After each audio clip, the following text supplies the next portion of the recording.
I'm Lori Allred. Welcome to Inspired by Pinterest, where I browse around Pinterest looking for amazing crafty ideas and bring them to life each week here on an episode on my craft channel. Today we're going to be talking about embossing. Now, who doesn't love embossing? It's so versatile and there's so many things you can do, and I have shown some fun ideas on my social media feeds that I've had people ask if I would do a video about it. So I am super excited. Craftwell was so awesome to send me the Cut'n Boss machine and some really amazing large file folders from Teresa Collins, and I have just been having a ball. So we're going to actually, rather than show you, I'm going to show you a few pins that I think are super clever, and then we're going to have some fun creating, and I'll explain some of the cool things I've learned while doing this. So I do have a Pinterest board, believe it or not, called Emboss This, and we're going to start now. I did an episode way back when on brown paper bags, and one of the coolest things I did was emboss the bags. So this is a really cute idea from roryrumpf.blogspot.com, where she created these darling holiday sacks. I just love the texture that it created and how she decorated them. And then I'll link also to my old episode that you can go back and watch and see some fun ideas that I shared. And as always, you can go to allreddesign.net and I show you, or I link back to any pin I mentioned on today's episode. The next one's from my friend at the Happy Scraps. She did this super clever thing where she embossed her napkins for a party. Love that idea. Take them up a notch. Do something really creative. Super cute idea. And then we've got some really fun ideas. I learned some new techniques that I'm excited to play with here on the episode, and I'm going to link to some fun pins. The first is from fantabulouscricket.blogspot.com, and she talks about using a diffuser. I have another pin that shows this really fun way how to create your own diffuser, and she did it in the shape of a Christmas tree on stamping with bibina.blogspot.com. And then we get into some fun coloring techniques that we're going to show you a few here. The first is my favorite from Couture Creations, aus.blogspot.com. And she talks about inking the embossing folder before putting it through. And then I love this idea from purplenightowl.blogspot, where she uses watercolor crayons, but even better than that, we have those awesome gelatos from Faber-Castell that will do the exact same thing, where you can color right on the embossing folder. So now that I have talked a million miles a minute, let's see what we can create on today's episode. Here's some fun things I did on my own while I was experimenting. Of course, I thought fun foam. I wanted to try and see how fun foam turned out. I don't know if you can see the cool emboss on that. It stayed pretty long. I've had this for a while. I think we could do some fun crafty things with that fun foam. And then these are that clear paper or clear acetate. I think overhead projector film would work great too. And this, just with the thanks, really pops on this. I love that. And I think those turned out awesome. And then another really fun one, and I did an episode about crafting with tin cans, but this is just a Pepsi Max can, and I just ran it right through as if it were paper, and it embossed it beautifully. And then you could use that as a backdrop for your paper creations. Super clever. You just want to make sure when you clean the can out, let it dry, and then you can cut apart the can using an X-Acto knife or a box cutter, and these Tim Holtz scissors or the mixed media scissors from Fiskars work great to cut it apart and run it through. So those turned out super easy. Here's some ideas I thought we would actually try. Let's talk a little bit about a diffuser. Now, Close to My Heart was nice enough to send me their diffusers that they use, which I think are awesome. So what a diffuser does is it will create it so that when you're running it through, it's not going to put pressure on this section that's missing, or if you do it the opposite way, it would only put pressure where that square is. So the only part that will get the pressure to emboss will be wherever the plate is. So that wouldn't create a spot. I love the circle one. You could do some really fun things with the circle one. You could do this cute wood grain and then put that on there so that this would be left. So if you wanted to stamp an image or put something there, or total opposite, maybe you want just that really cool wood grain in the corner of your piece. Super easy. And the pin I showed you where she creates her own, she just cut out the same shape multiple times out of, say, a cereal box and then glued them together. You want to have something pretty thick, and these are really thick pieces of plastic. So I love those. They work great. And then some really fun ideas. We're going to try the inking one. I have a couple ideas I've never tried. I've had quite a few people ask me to show them my paint technique, and that one's super fun. It's a little messy, so we'll do that one at the end, where I actually use acrylic paint right on the plate and run my paper through.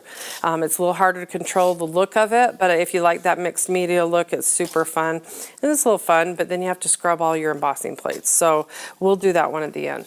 So here's an idea I wanted to try. I saw one that said you can emboss ribbon. So, but it said to apply that fabric stiffener to it, which I did. And let's find an embossing plate that might be really cool. Here's one that's kind of got that brocade look to it. We'll just lay our ribbons right inside. I don't know if this is going to work because I just let them dry overnight. Let's see how they turn out. So we're going to put that in between, and I love these automatic embossing machines. Goes right through, and the magic happens at the end. This is kind of like going to be either a really awesome or a wah-wah epic fail. Let's see. And I've done some craft fails via Pinterest. Oh, I like them. Look how cool that turned out. Ooh, that's awesome. I'm going to do more of these. Look how fun. You can't see it as well on this. It was a kind of a sheer white ribbon, but look at that. That's stunning. Oh, I can't wait to try that some more.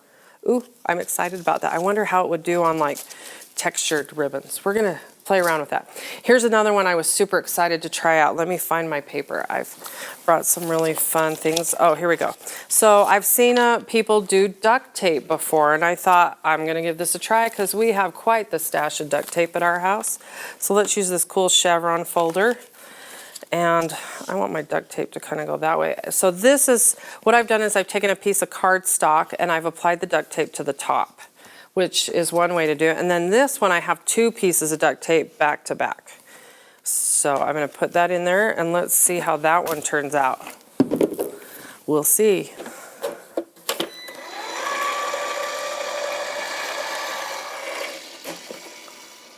Okay. Let's take that off.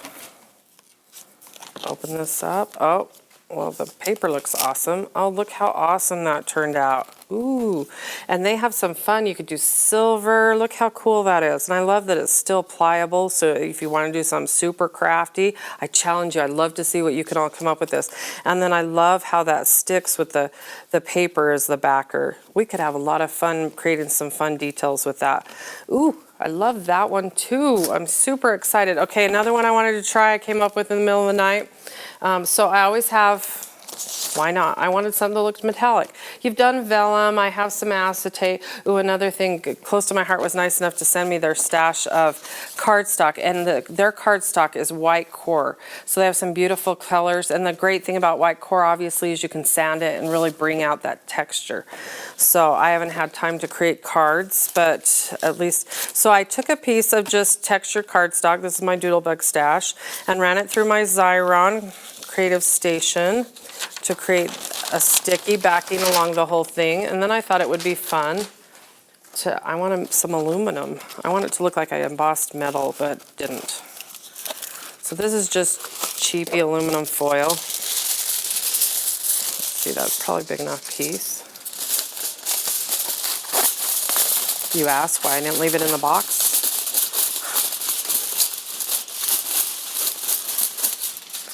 I don't know. So let's put that right on top of here.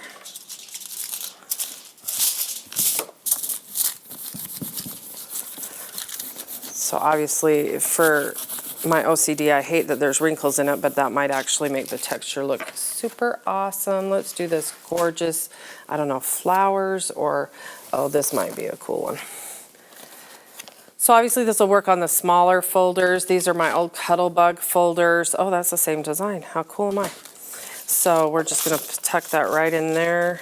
Maybe we'll, let me fold this over just so it's not sticking out the side. Put that in there. Put the plate back on.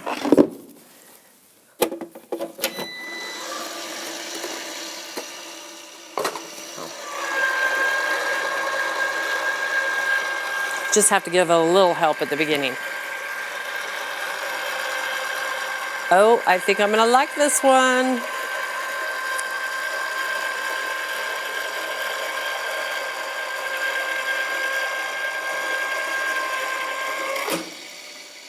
Oh, oh, oh, I can tell through the plate. I love it.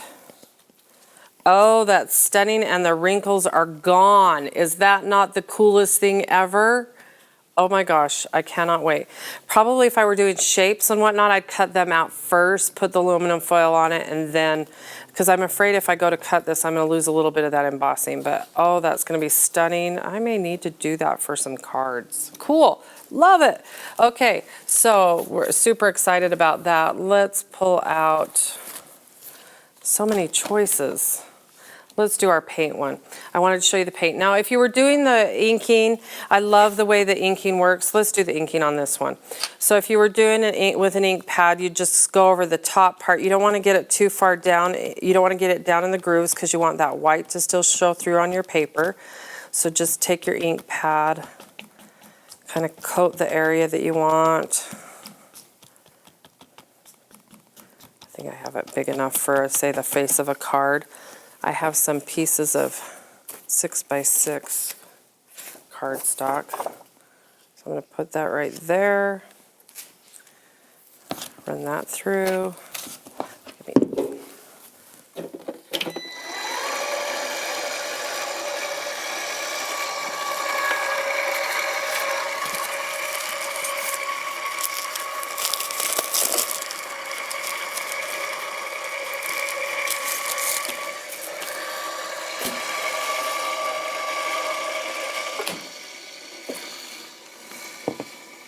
Let's see.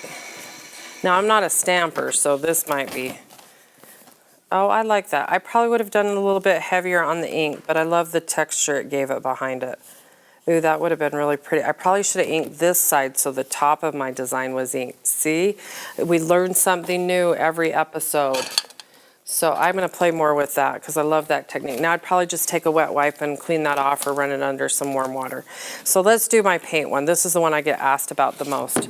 So this one's fun, and you kind of get a feel for it after you've done a little bit. So actually, I think I'm going to do a small embossing folder. Less mess and less cleanup. So let's do our cool honeycomb. They have some really fun ones where it's like confetti kind of coming down, but I don't think the design would show as pretty on that. Let's just use this fun little guy. So the trick to it is you're going to want to, depending on which way it's running, do your paint at the top where you're feeding it through first so that when it pushes your paint forward.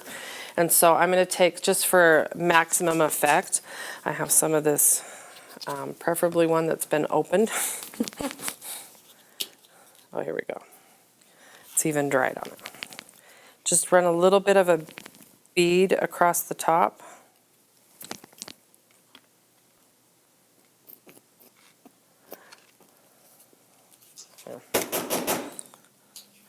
Feast or famine with my paint. I have some that I have too much of and some that don't have enough. You don't need a ton. Don't get too carried away. That's probably plenty. And then we're going to take our paper and just set it, depending on, of course, if you want debossed or embossed, doesn't really matter. And I'm going to just set that there. Put the plate on it. Now it will gush out the sides. So that's why I'm saying don't use the bigger folder and do too much paint. You don't want to get paint inside your machine. It probably voids the warranty. Actually, I'm pretty sure it does. So we're going to just run that through like this.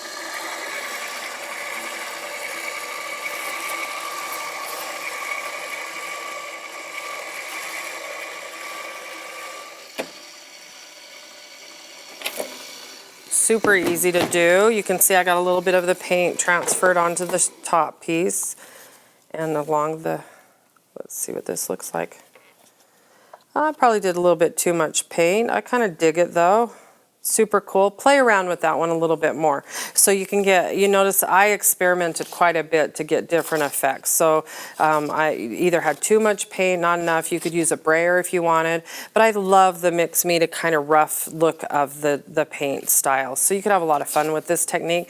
I'd love to see what you create. Be sure to post what you create that are inspired from our episodes on our Facebook page. I'd love to see them. I try and comment if I do. And like always, be sure to join me next week here on my craft channel.